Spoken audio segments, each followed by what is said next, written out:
যেই জিনিসটার দাম একটু বাড়া শুরু করে এরা মনে করে আরো বাড়বে, ওই জন্য স্টক করে।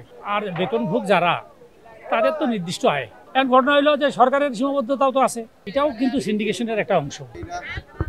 হ্যাঁ, ওরা তো বলবেই। ওরা বিষয় ভিত্তিক জিনিসগুলির দাম, যেমন মনে করেন যে যেমন পেঁয়াজ, আলু, এগুলির দাম বাড়তেছে, বুঝছে? এটার কি কারণ আমি জানি না। কারণ এখন সামনে কিন্তু পেঁয়াজও নতুন উঠবে, আলুও নতুন উঠবে। এখন জিনিসটা হলো সামনে কিন্তু নতুন নতুন আলু উঠবে, আবার নতুন পেঁয়াজও উঠবে, অথচ এই দুটোর দাম বাড়তেছে। এইটা মানে সাদা কথায় তো আগে তো শুনতাম সিন্ডিকেশন, মাঝখান থেকে শুনলাম যে এগুলি নাই, কিন্তু আমি তো লক্ষণ দেখতেছি ওগুলি আগের মতোই আছে।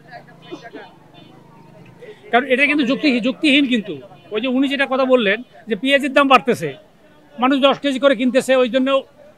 এখন আরেকটা জিনিস হইলো কি, মানুষেরও একটা টেন্ডেন্সি আছে, সেটা গেল যেই জিনিসটার দাম একটু বাড়া শুরু করে এরা মনে করে আরও বাড়বে, ওই জন্য স্টক করে।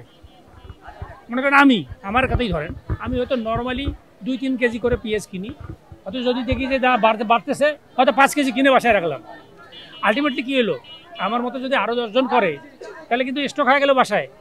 তো একটা সংকট, একটা ক্রাইসিস সৃষ্টি হয়ে গেল না এটা।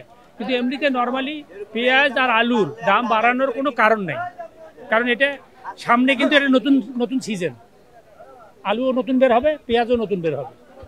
হ্যাঁ, অথচ এটা দাম বাড়তেছে।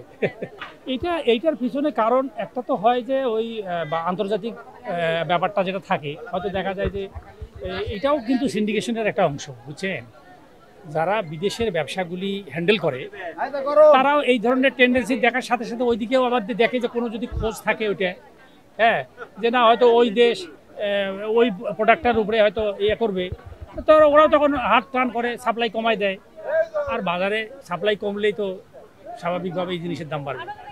আমাদের তো সবারই একটা আপামর জনসাধারণের সবারই একটা, ব্যবসায়ী বলেন, সাধারণ মানুষ বলেন, সবারই একটা টেন্ডেন্সি হলো সুযোগ পাইলেই ফাঁকি দিব, সুযোগ পাইলেই অন্যকে ঠকাবো, তাই না?